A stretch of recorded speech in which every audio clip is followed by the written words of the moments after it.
This is a very uncomfortable finding, because the theory predicted the opposite.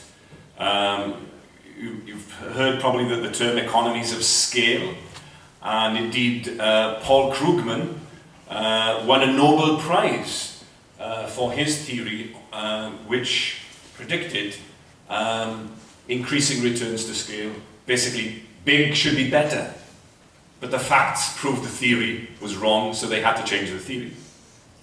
En el món dels economistes, la troballa respecte a la idoneïtat dels petits estats en el món de l'economia ha produït una certa incomoditat. Per exemple, el fet que el professor Paul Krugman hagi rebut un premi Nobel justament per dir el contrari fa uns anys, ha fet que molta part del món de l'economia s'hagi de resituar i hagi hagut d'anul·lar la vella idea de que els grans estats són els que tenen capacitat. So let's look at a few graphs. The small countries are in red, and the big countries, defined as countries with a population bigger than 15 million, are in blue. This shows how rich those countries of Western Europe are, and you see, in general, on average, small countries do better. Luxembourg is by far and away the richest country of all, and it's actually the smallest in Western Europe. Ens anirem fixant en els propers gràfics en els colors. El color vermell significa els estats petits, generalment. I aquí veiem els resultats dels països dins del món de l'economia i de la riquesa. Els països vermells, que són els de menys de 15 milions d'habitants, tenen una millor capacitat, un millor rècord, que no pas els que són de color blau, que són els països, els estats de més de 15 milions. And it's also true, if we look at economic growth, the growth rates of countries. This slide looks back over the last 10 years, and it takes small countries as a whole and big countries, and it sees what's happened. And every year, actually, even during apart from the year 2009, when they were pretty much the same, small countries consistently do better than big countries in terms of their economic growth rate. En aquest gràfic mirem el tema del nivell de creixement dels estats durant els darrers 10 anys i també, llevat de l'any 2009, on es produeix una anomalia, generalment veiem que l'eficàcia dels petits estats és més gran. And economists get really excited when they see things like this. This is a regression analysis. Very simply, it takes two variables, two things, and sees whether there's a relationship. And here we're looking at the relationship between the size of a country and its economic growth rate. Els economistes s'emocionen molt quan veuen gràfics com aquests, en què es contrasten dos elements. Aquí es veu el tema de l'anàlisi de la regressió i es veu aquestes dues variables contrastades en què, un cop més, el rendiment dels petits estats és molt superior. And what this shows, very simply, is there is quite a strong relationship, actually, between size, country size, and economic performance. And it's positive if you're a small country. Smaller is better. Over the last 15 years, across these 27 countries in the European Union, the smaller countries do significantly better than the larger countries. Mirats els resultats dels 27 estats de la Unió Europea, els últims 15 anys, és evident, aquest gràfic mostra un cop més que els resultats dels petits estats és superior. And it's not just true over the last 15 years. You can go back to 1980, and the same is true again. Small countries do better than large countries, which is good news if you're Welsh and good news if you're Catalan. També, aquí mirat amb un gràfic dels últims 30 anys, i no només els últims 15 anys, també tenim bones notícies per les petites nacions com Gal·les i Catalunya, perquè també es manté la mateixa filosofia.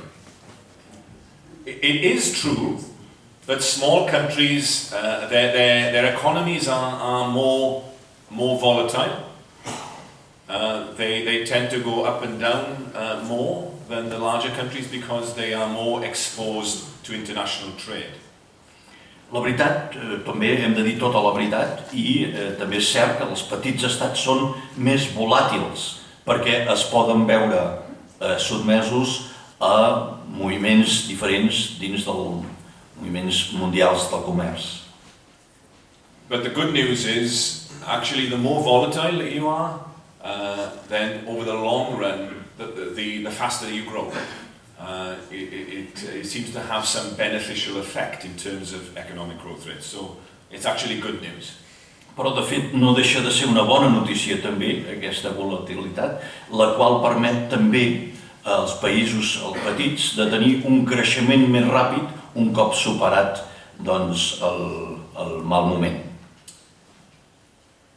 And you know, this is impossible to read. But what this slide does, it looks at all the different beauty competitions, indexes which try to list countries according to their economic competitiveness. Some of the tables, the index on the left, but also towards the right, looking at issues more like happiness and quality of life. And whatever you look at, when you rank countries, there's one thing that you see consistently, which is small countries are at the top and small countries are disproportionately represented in the top 10. Diu que no es desanimi ningú si no entén aquest gràfic, que és molt complicat, i diu que ve a ser doncs, un molt elaborat, una competició de bellesa, perquè realment ve a comparar des de diferents paràmetres la competència entre els diferents estats pel que fa a diferents valors. La part de l'esquerra més valors econòmics i de competitivitat, etc.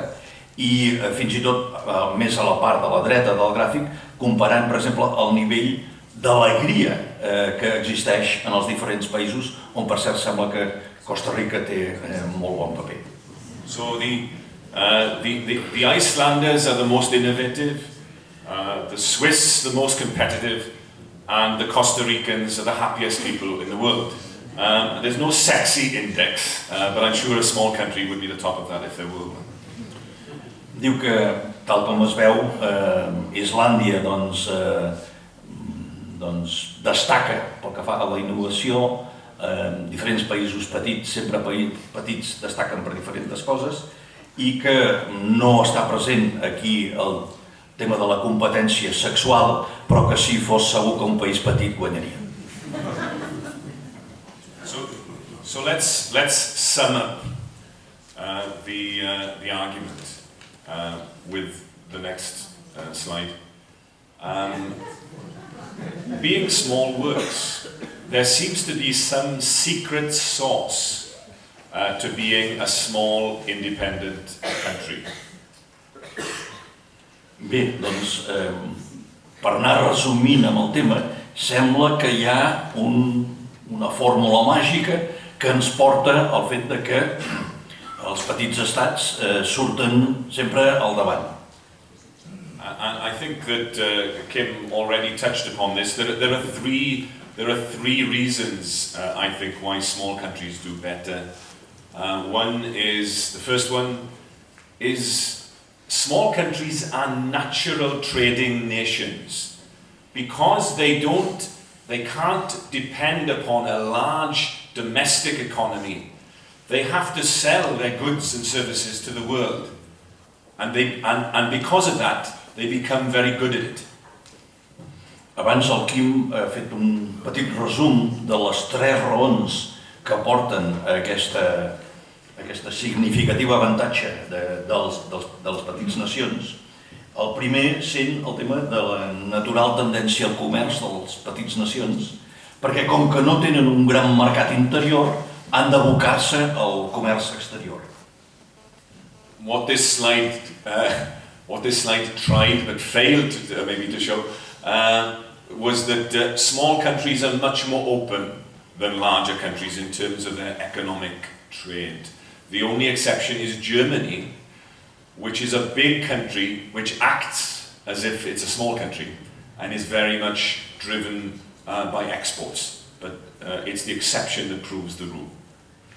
Diu que el que aquesta diapositiva intenta fer però que suspèn dramàticament és demostrar doncs, la idoneïtat del fet de l'obertura i el fet de que els petits estats gaudeixen d'un grau d'obertura molt important. En tot cas, la gran excepció seria el tema d'Alemanya, que de fet ell interpreta en el sentit de que actua econòmicament en molts aspectes com si fos un estat petit i on l'exportació és molt important. And when we look at the last 10 years in the European Union, when we look at what's happened, who has gained most from the single market? It's the small countries that have increased their trade more, 37% compared to 25% for larger countries. So once again, it's the small countries, because they're natural exporters, they are very much attuned to the needs of the global marketplace. Quan mirem els últims 10 anys i demanem qui ha sortit guanyant, si els petits estats o els grans estats, de cara al mercat únic, amb la creació del mercat únic, també veiem que l'augment que han experimentat els petits estats és del 37% amb la seva capacitat d'exportació, en canvi dels grans estats només ha estat d'un 25%. And that's true whether you look at Eastern Europe or Western Europe. I haven't played around with the facts to prove the case. This is absolutely true whichever way you look at it. I això és veritat tant per l'Europa occidental com per l'Europa oriental. The second reason why the small countries are successful is they're great innovators. They're very agile and dynamic, and this is true in this instance. It's true in terms of public policy. They're very innovative at trying new ideas. Costa Rica, for example, abolished the military in 1948, which is one of the reasons why it's managed to avoid a military coup, presumably. Els països petits, els estats petits, ens mostren un grau molt superior amb la innovació, la capacitat d'innovar, amb una agilitat i un dinamisme superior. A l'hora d'implementar les polítiques públiques, mostrant normalment una capacitat i una agilitat superior. Fins i tot cita el cas de Costa Rica, on l'agilitat d'un país petit va permetre fins i tot la supressió de l'exèrcit l'any 1948. And innovation works at the level of companies, but it also works at the level of society, the country as a whole. Think of what happened to Finland. With the collapse of the Soviet Union, Finland overnight pretty much lost 2/3 of its external trade. And yet, as a small, dynamic country, it was able to respond. You may have heard of a company called Nokia, which used to produce rubber boots many years ago and became the global leader in the emerging mobile telecommunications market. That's what small countries can do. They can respond quickly to crises and they can seize new opportunities. Un petit gran exemple de la capacitat d'un país petit, relativament petit, d'innovar és el cas de Finlàndia, que quan es va produir la seva independència respecte a la Unió Soviètica va perdre les 2/3 parts del seu mercat, la qual cosa va ser una crisi important.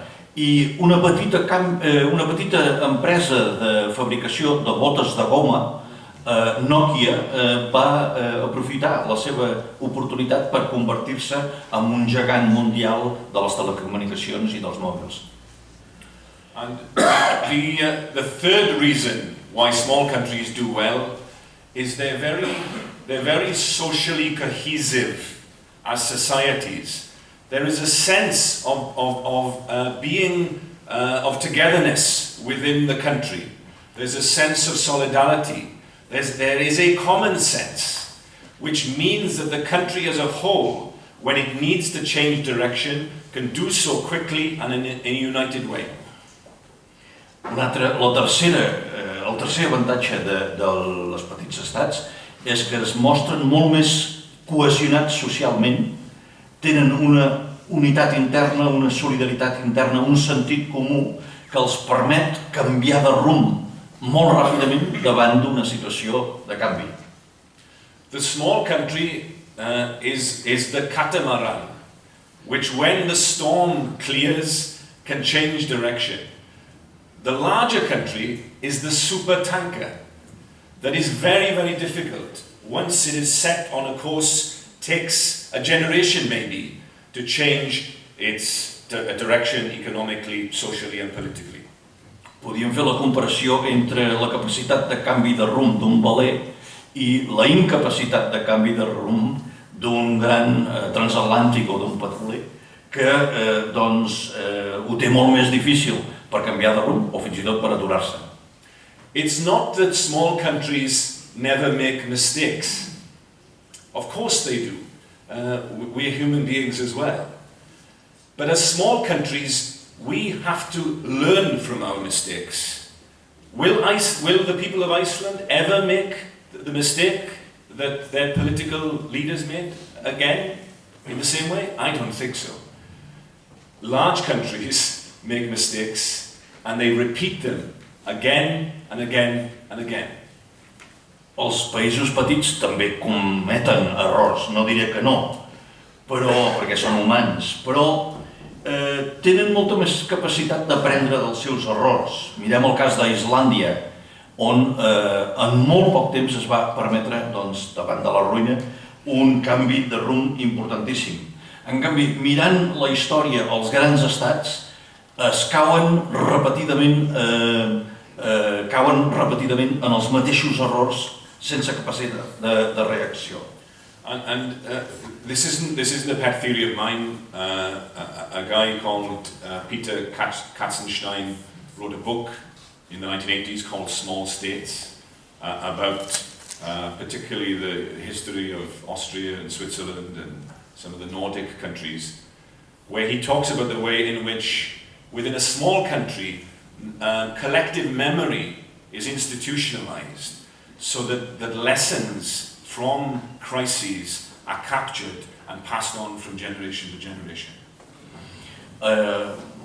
Ell té il·lusió per citar una persona que és referencial per ell, que és el Peter Katzenstein, que va escriure precisament fa molts anys un llibre que es diu Small States, és a dir, els estats petits, centrats sobretot en els casos d'Àustria, Escandinàvia i Suïssa, on parla del fet de la memòria col·lectiva des d'un angle institucional, la qual cosa permet l'actuació moral o l'actuació col·lectiva d'una manera molt més àgil que un gran estat. So, and I'll finish with these last few slides. This slide very, very quickly shows if you look at how countries are doing, this is 2010, but it's also true in 2011, it's the small countries that actually are rebounding fastest. So it's the Baltic states, it's some of the Nordic small countries that are recovering fastest from the economic crisis. Again, because they're small, yes, many of them had a dip, but now they're coming back up and they're coming back stronger. So that's a key message to remember. Aquesta diapositiva mostra la capacitat de sortir de la crisi que han tingut els petits estats en els darrers 2 anys, 2010-2011, i un cop més veiem que els petits estats són els que s'han recuperat amb més facilitat de la crisi. So opponents of independence 2 years ago would say to me, well, an independent Wales would be like Estonia. Well, yes, Estonia last year had the highest economic growth rate in the whole of the European Union at 7.6%, and that's a lot better than Wales, which actually was, I think, about 0.5% probably in the last year. Fa 2 anys els meus contrincants antiindependentistes em deien fixa't en el cas d'Estònia, allò sí que no té futur. En canvi, si mirem avui, 2012, veiem que Estònia té un nivell de creixement del 7,6%, que bé voldrien molts estats, i bé voldria també el meu cas del país de Gal·les, on sense un estat tenim un nivell de creixement del 0,5%. History has given us a valuable example on the economics of independence, because they're right in the heart of Western Europe. We have Luxembourg and Saarland next door to each other, very similar in terms of their economic history, both coal and steel economies traditionally. But there's one important difference between them.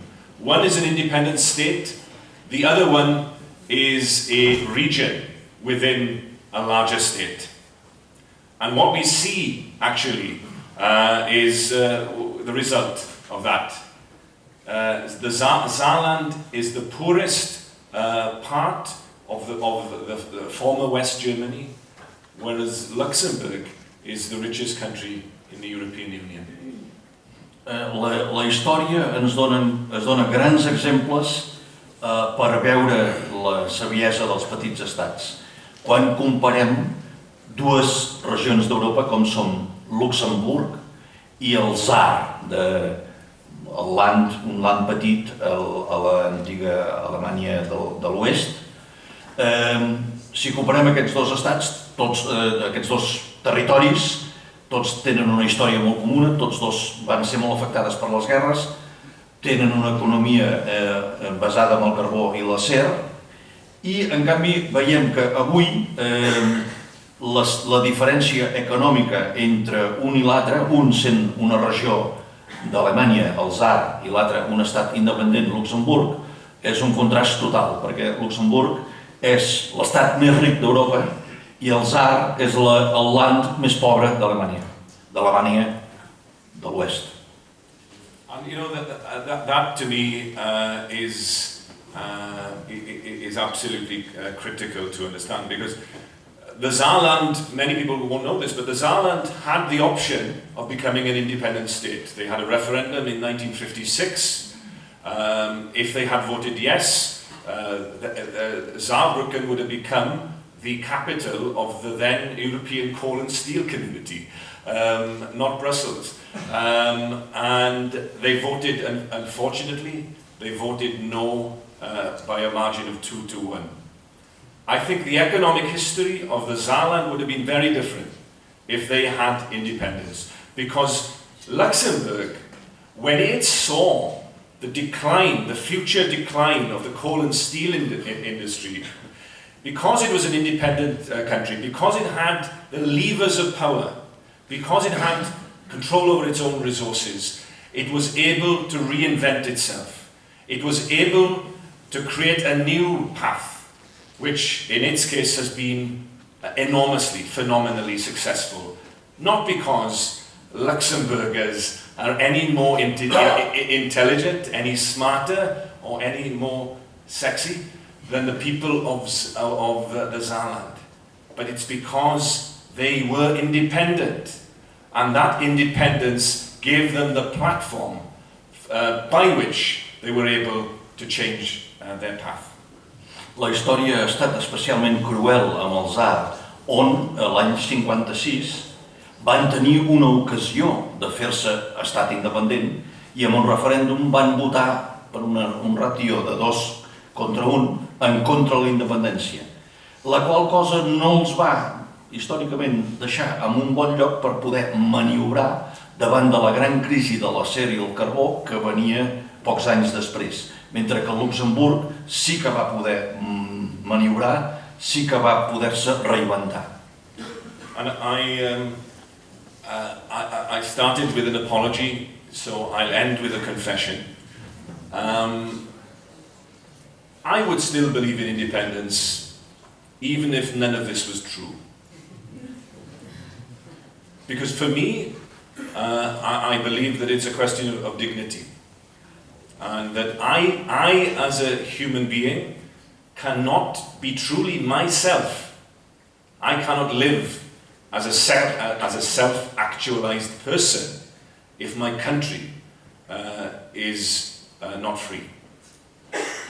So for me, it's a matter of the heart and the soul. But the good news is that we have arguments for the head. We have economic arguments as well. Everyone is different, and we must appeal to different audiences in different ways. And crucially, at this time when the world is in economic crisis, economics is to the forefront of people's minds. And if we believe passionately in the independent future of our country, then we have good arguments, and we must marshal them with all the strength that we can call upon. Thank you.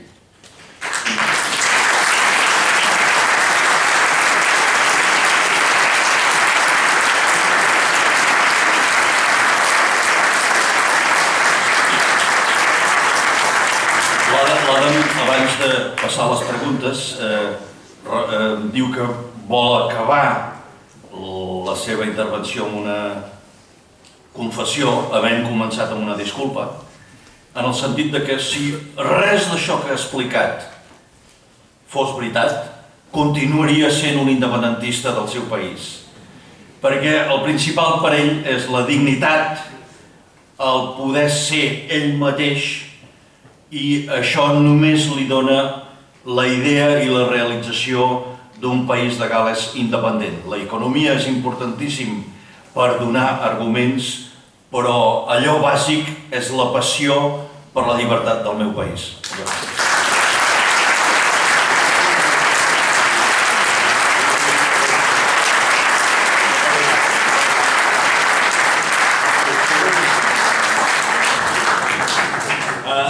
Just a little postscript. I won't go into the detail, but I talked a little bit about how small countries are innovative. Catalonia is already innovative. You are one of the most innovative parts of the world. You are certainly an innovation leader within the Spanish state. Imagine what you could do with independence. But the good news, well, is Girona. This is by some Basque economists. It actually shows how good the different municipalities are at introducing, well, how competitive they currently are and how good they are at introducing new products. And you'll see that Girona is up there as one of the best places in the whole of the Spanish state in terms of your innovativity. So give yourself a round of applause for that. Well done, Girona.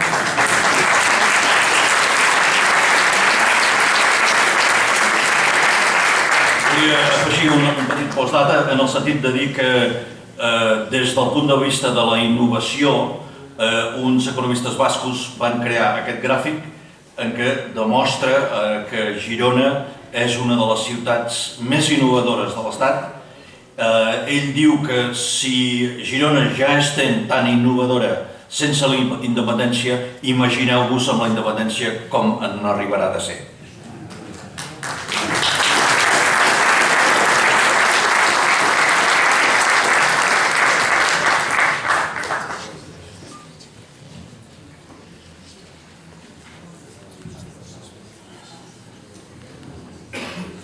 Bé, obrim un torn de debat i de preguntes. Jo també voldria aprofitar per felicitar-nos per dues coses, tant com pel contingut com per les formes. Això ha sigut una classe gratuïta d'anglès, que ha anat perfecte, semblava que l'entenguessin i tot, però és que també voldria remarcar l'excel·lentíssima traducció que ha fet el Toni, perquè és que captava el matís irònic més petit, vull dir que semblava ben bé que a vegades quan parlava el Toni pensava que estava parlant en anglès i quan parlava l'Adam estava parlant en català, i no. Però bé, això també és important, no?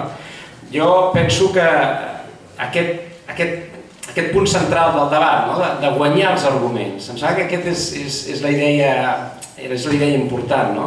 Guanyar els arguments amb dades, tenir dades per convèncer, aquest és el punt, però és evident que probablement tota la sala estem d'acord amb que si això no fos veritat, nosaltres també seríem independentistes, però amb això tampoc no en tenim prou, hem de sortir amb dades per poder rebatre els nostres oponents, no? I hem de ser capaços de dir, com ha dit l'Adam, que efectivament que la mida és important, que els estats petits són més capaços, tenen millors resultats, creixen més i gairebé lideren tots els rànquings.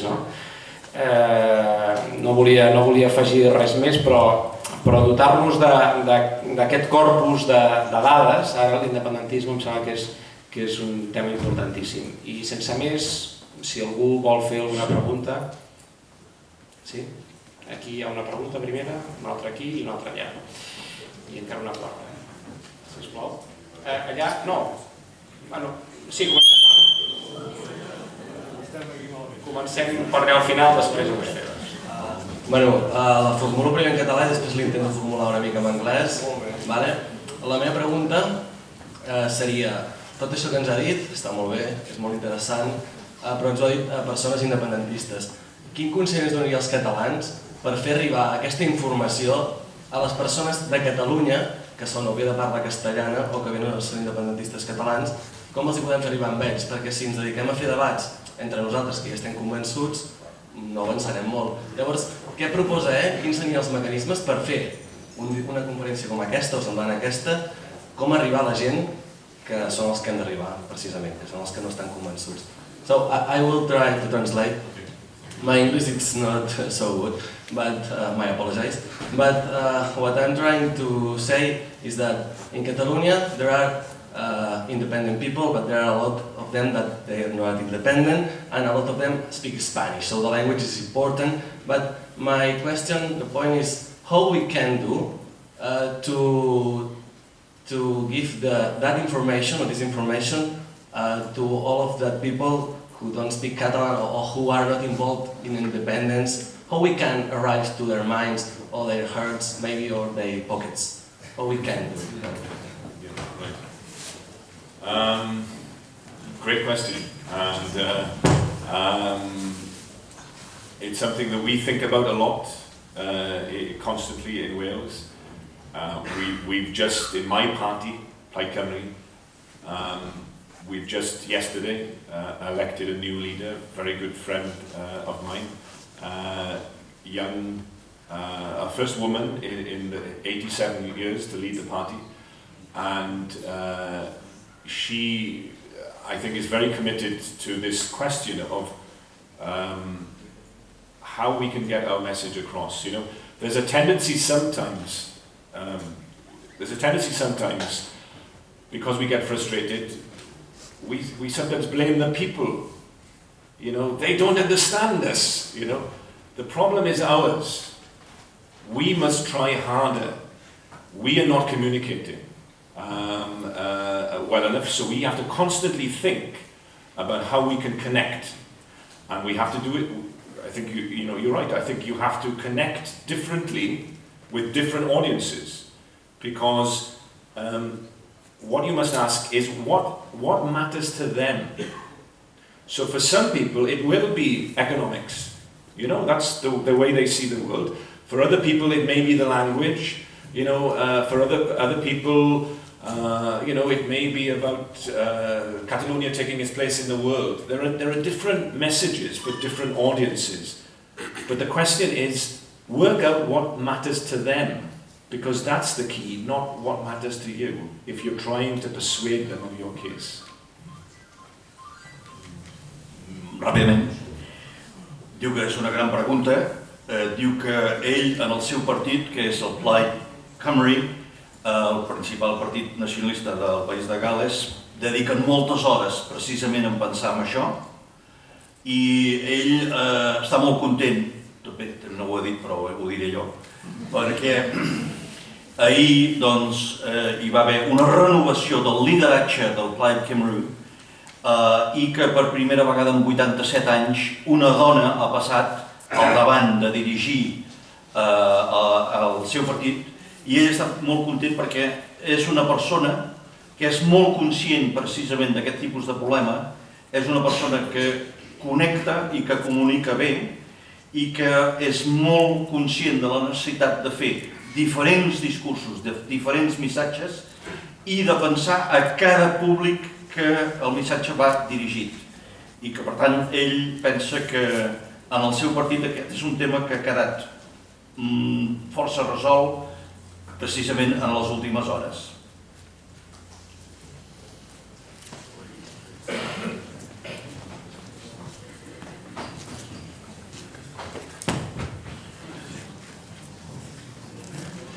Ho faré en anglès i després traduiré al català a veure si me'n surto. Thanks a lot by your brilliant and gallant conference. Also thank you to Kim and Tony, and you, Tony, also. I have one double question. First, what's your vision about the timeline, the future in the Catalan independent process? You are an economist and a Eurodeputee. What are you thinking about? What's the time that the Catalans will fight for our independence? And the second question is the peoples of the United Kingdom, Scottish people, Northern Ireland, English and Welsh people, have also an increase for the national identity. It's possible that the United Kingdom becomes four independent and small states. I ara la traducció que li preguntava com veu el nostre futur, quan trigarem a assolir la nostra independència com a economista i com diputat, eurodiputat i membre del CAP en els comuns que ha sigut, i si, la segona pregunta, si ell nota, copsa de que la Gran Bretanya, que és un referent una mica pel procés independentista d'Escòcia, també nota un increment del sentiment nacional de nord-irlandesos, escocesos, anglesos i gal·lesos. Thank you. I'm very reluctant to get my crystal ball out, but I would say this, that I think we as small countries, that it was our misfortune in some ways to be living next door to powerful, large, dominant former imperial countries. For much of our existence, for much of the 20th century, it felt being a small country was swimming against the tide of history. In this century, we are swimming with the tide of history. I cannot say when Catalonia will get there, but I know that it certainly will. And I know that it's true for my country as well. People want to be free, ultimately. It is a basic human desire. The only question is when, and not if. The second part, Scotland. I mean, Scotland, of course, the race is on, isn't it, in Europe? Who will be the first Western European state in modern history? That's a good sign, I think. Divine intervention. History is on our side and now God as well, so there we are. the race is on. Which will be the first new state in Western Europe? Will it be Flanders? Will it be Scotland? Will it be the Basque Country? Will it be Catalonia? Will it be Wales? I don't care who gets there first, as long as we all get there together. But I think, don't underestimate Alex Salmond. Alex Salmond, I was a colleague of his at Westminster. I think he is, across the whole of the United Kingdom, he is the finest political communicator of his generation. He is a happy warrior. People like him. And I think that will be a big dimension in the referendum when it's held in 2014. There's a real possibility Scotland could get there. And then we may see a domino effect right across the whole of Western Europe. And we can all celebrate together. Bé, això de l'efecte dominó també va agradar molt ahir a Barcelona. Primer hauria d'apuntar una cosa. És exdiputat de Westminster. En algun lloc ha sortit malament que era eurodiputat, era diputat de Westminster. Diu que no té una bola de vidre i que, per tant, dir quan passaran les coses no ho sap dir. Diu que País de Gales i Catalunya han tingut mala sort en tenir el veïnatge que hem tingut, viure al costat de grans estats d'ànim imperial, però ell assegura que si bé el segle XX va ser el segle d'anar contracorrent, o contravent, que és un nom d'una important editorial catalana, contravent, el segle XXI és el segle d'anar a favor, i que ho tenim a favor. Ell diu que la gent té una tendència natural a voler ser lliure, la gent vol ser lliure, el tema és no si seran, sinó quan seran. Parla d'Escòcia i diu que, evidentment, hi ha una cursa oberta a Europa per veure qui serà el primer estat que es creï novament dins de l'Europa de l'Oest i parla del cas de Flandes, el cas de País Basc, el cas de Catalunya, el cas d'Escòcia, i ell voldria transmetre'ns la seva impressió del líder escocès Alex Salmond, del grup parlamentari galès-escocès del qual a Westminster ell ha format part, i diu que té una visió, una idea, una opinió d'ell com un comunicador de primera línia, un polític de primera línia, i l'ha definit també com un happy warrior, és a dir, com un guerrer de l'alegria i del missatge positiu, que és el que, en definitiu, en molts aspectes està fent triomfant a Escòcia, que el 2014 efectivament podria ser el primer.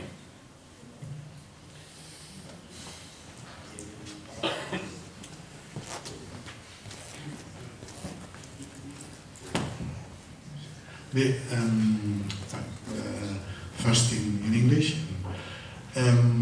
Well, thank you for coming here. So we are very happy to know you. You were, well, you told us about Germany is an exception because Germany is a big country that can act as a small country. This could be an argument for Spanish people.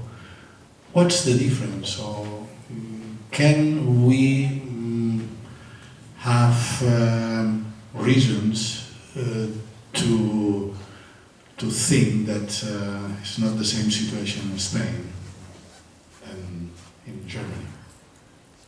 This is that. La qüestió és que Alemanya s'ha plantejat com un gran país que actua com un petit país, no? I llavors hi pot haver-hi arguments a nivell d'Espanya dient, bueno, Espanya potser aprendrà i per tant actuarà també a l'estil d'Alemanya i per tant no cal arribar a la independència perquè hi poden haver-hi solucions. Aquesta és la qüestió.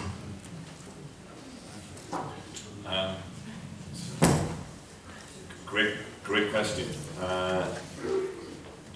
Germany is an interesting case there are many positives in the German economy. Certainly, their export performance has been consistently good. You could say that, in some ways, I mean, there was a golden period in Germany culturally when it actually it was a mosaic of small states before it became unified. So there is an argument that maybe actually, at least in terms of its cultural production, then it was stronger when it was not a unified state. The United States of America, a big country, it's done very well. One of the reasons that it's done well is that it tried to get some of the advantages of being small by decentralizing as much power as possible to the states. It didn't put the capital in New York, it put the capital in DC, and it pushed power down to the local